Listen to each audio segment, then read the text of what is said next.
नमस्कार साथियों, T4 teacher के यूट्यूब चैनल पर आप सभी का हार्दिक स्वागत है। आज के इस वीडियो में हम रेलवे ग्रुप डी की एग्जाम के लिए सामान्य ज्ञान के सेकेंड पार्ट के अंतर्गत 40 महत्वपूर्ण प्रश्नों को डिस्कस करने वाले हैं। तो चलिए बिना किसी देरी के आज के इस वीडियो को शुरू करते हैं। आपसे रिक्वेस्ट है कि वीडियो को अंत तक देखिए। वीडियो अगर पसंद आता है तो ज़्यादा से ज़्यादा लाइक कर दीजिएगा। अपने सभी साथियों तक इस वीडियो को शेयर कर दीजिए ताकि उनकी भी तैयारी अच्छी हो सके। और चैनल पर यदि नए हो तो चैनल को सब्सक्राइब करके बेल आइकॉन को ऑल पर सिलेक्ट कर लीजिए ताकि इस प्रकार के नए वीडियो आपको मिल सके और 2025 में जो ग्रुप डी की एग्जाम होने वाली है उसमें अपना सिलेक्शन आप कंप्लीट कर सके। तो चलिए आज के इस वीडियो के प्रश्न को शुरू करते हैं। पहला प्रश्न हमें दिया हुआ है, किसका गुणसूत्र संतान में लिंग निर्धारण के लिए उत्तरदायी है। हमें बताना है कि किसका गुणसूत्र संतान में लिंग निर्धारण के लिए उत्तरदायी होता है। तो साथियों, पुरुष का जो गुणसूत्र होता है यह संतान में लिंग निर्धारण के लिए उत्तरदायी होता है। दूसरा प्रश्न है, शून्य में स्वतंत्र रूप से गिरने वाली वस्तुओं का त्वरण क्या होता है। शून्य में स्वतंत्र रूप से गिरने वाली वस्तुओं का त्वरण क्या होता है। तो शून्य में स्वतंत्र रूप से गिरने वाली वस्तुओं का त्वरण समान होता है। ठीक है। अगला प्रश्न है प्रश्न संख्या 3, तृतीय पंचवर्षीय योजना का समय या काल क्या था। तृतीय पंचवर्षीय योजना का समय क्या था। तो तीसरी जो पंचवर्षीय योजना थी उसका समय 1961 से 1966 तक था। तीसरी पंचवर्षीय योजना, तृतीय पंचवर्षीय योजना का समय क्या था, 1961 से 1966। प्रश्न संख्या 4 है, तरणेतर मेला, तरणेतर मेला किस राज्य का प्रसिद्ध मेला है। बताना है तरणेतर मेला किस राज्य का प्रसिद्ध मेला है। तो साथियों, यह गुजरात राज्य का प्रसिद्ध मेला है। प्रश्न संख्या 5, रेबीज का टीका किसने बनाया। हमें बताना है कि रेबीज का टीका किसने बनाया था। तो रेबीज के टीके का आविष्कार लुई पास्चर ने किया था। किसने किया था। लुई पास्चर ने रेबीज के टीके का आविष्कार किया था। अगले प्रश्न की ओर बढ़ते हैं। प्रश्न संख्या 6, भारतीय विदेश व्यापार संस्थान कहाँ स्थित है। बताना है भारतीय विदेश व्यापार संस्थान कहाँ स्थित है। तो साथियों, यह नई दिल्ली में स्थित है। भारतीय विदेश व्यापार संस्थान नई दिल्ली में स्थित है। प्रश्न संख्या 7, पृथ्वी का ध्रुवीय व्यास कितना है। पृथ्वी का ध्रुवीय व्यास पूछा जा रहा है, कितना है। तो पृथ्वी का ध्रुवीय व्यास 12,714 किलोमीटर है। पृथ्वी का ध्रुवीय व्यास कितना है, 12,714 किलोमीटर है। प्रश्न संख्या 8 है, 1 किलोग्राम भार के बराबर कितना न्यूटन होता है। 1 किलोग्राम भार के बराबर कितना न्यूटन होता है। तो साथियों, 1 किलोग्राम भार के बराबर 9.8 न्यूटन होता है। कितना होता है, 9.8 न्यूटन होता है। प्रश्न संख्या 9, प्रश्न क्रमांक 9 दे रखा है, किससे किसके अभाव में बर्फ पर चलना कठिन होता है। बताना है किसके अभाव में बर्फ पर चलना कठिन होता है। तो साथियों, घर्षण के अभाव में बर्फ पर चलना कठिन होता है। अगला प्रश्न, प्रश्न संख्या 10, भारत की किस पंचवर्षीय योजना में राष्ट्रीय आय की वृद्धि न्यूनतम रही। कौन सी ऐसी पंचवर्षीय योजना है जिसमें राष्ट्रीय आय की वृद्धि न्यूनतम रही। तो जो तृतीय पंचवर्षीय योजना थी उसमें राष्ट्रीय आय की वृद्धि न्यूनतम रही। तो तीसरी पंचवर्षीय योजना में सबसे कम राष्ट्रीय आय की वृद्धि रही थी। प्रश्न संख्या 11, मुक्तेश्वर मंदिर कहाँ स्थित है। मुक्तेश्वर मंदिर कहाँ स्थित है।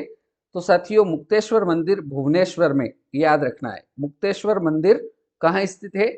तो यह आपका भुवनेश्वर में स्थित है। प्रश्न क्रमांक 12, ऋग्वेद में किस अपराध का सबसे अधिक उल्लेख किया गया है। ऋग्वेद में कौन सा ऐसा अपराध है जिसका उल्लेख सबसे अधिक किया गया है। तो ऋग्वेद में पशुओं की चोरी का उल्लेख, ये अपराध का सबसे अधिक उल्लेख किया गया है। प्रश्न संख्या 13, साइलेंट वैली किस राज्य में है। हमें बताना है मौन घाटी, या जिसको अंग्रेजी में कहा जाएगा साइलेंट वैली, यह आपका केरल में है। कहां पर है, केरल राज्य में आपकी साइलेंट वैली है। प्रश्न क्रमांक 14, आर्यों के मुख्य व्यवसाय क्या था? आर्यों का मुख्य व्यवसाय क्या था? तो साथियों, आर्यों का जो मुख्य व्यवसाय था वो कृषि था।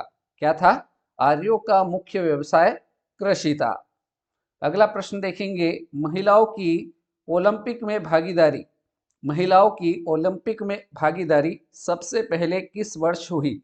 तो साथियों, महिलाओं की ओलंपिक में भागीदारी सबसे पहले वर्ष 1900 ईस्वी में हुई। ठीक है, चलिए अगले प्रश्न की ओर बढ़ते हैं। प्रश्न क्रमांक 16, पृथ्वी की किस परत को सियाल परत भी कहते हैं? पृथ्वी की किस परत को सियाल परत भी कहते हैं? तो इसका राइट आंसर हो जाएगा भूपर्पटी को सियाल परत भी कहा जाता है। अगला प्रश्न देखेंगे, मानव शरीर का सबसे व्यस्त अंग कौन सा है? मानव शरीर का ऐसा कौन सा अंग है जो सबसे अधिक व्यस्त है? तो साथियों, हमारा जो हृदय है यह मानव शरीर का सबसे व्यस्त अंग है, क्योंकि यह 24 घंटे कार्य करता है, कभी भी विश्राम नहीं कर सकता है। तो इसलिए मानव शरीर का सबसे व्यस्त अंग कौन सा हो जाएगा? मानव का हृदय हो जाएगा। अगले प्रश्न की ओर बढ़ते हैं। प्रश्न संख्या 18, किस राष्ट्रपति की मृत्यु सर्वप्रथम अपने कार्यकाल में हुई?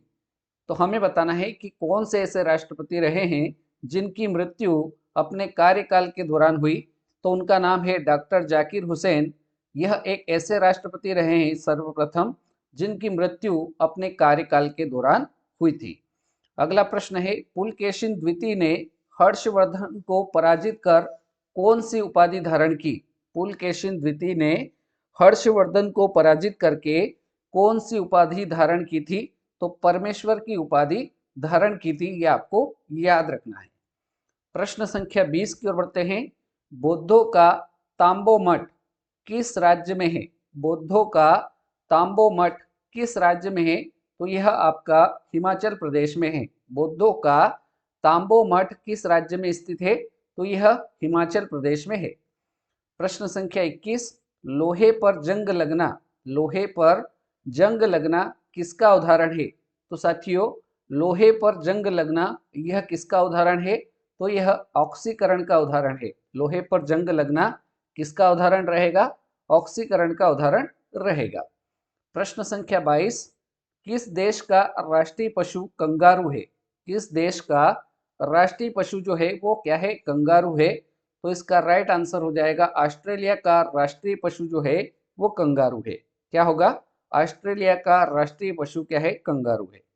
तो ऑस्ट्रेलिया इसका करेक्ट आंसर रहेगा। प्रश्न संख्या 23, सीबीआई किस देश की गुप्तचर संस्था है? सीबीआई किस देश की गुप्तचर संस्था है?